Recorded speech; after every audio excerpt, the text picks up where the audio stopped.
Jamaica after my show. They're like, hey, you're not from Jamaica. I say reggae. I tell them, you know, I'm born in Trinidad, but I grew up Reggae.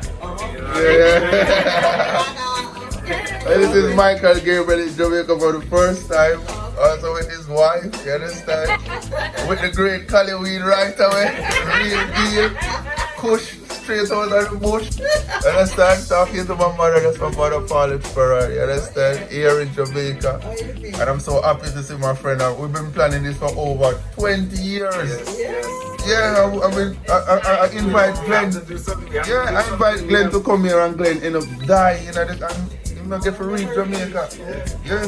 And see Angel celebrating her birthday. Glenn was such an amazing friend to us because he was a drummer. And me, I play the keyboard. And Michael Gabriel sing and play the steel pan. Yeah. What about you? What have a name? Jam Down. Jam Down. We had Jam Down and then we also had the Dune Billies. Dune Billies, yeah. Instead of the Hillbillies. The Dune Billies. The Dune by the ocean. Yeah, man. Respect.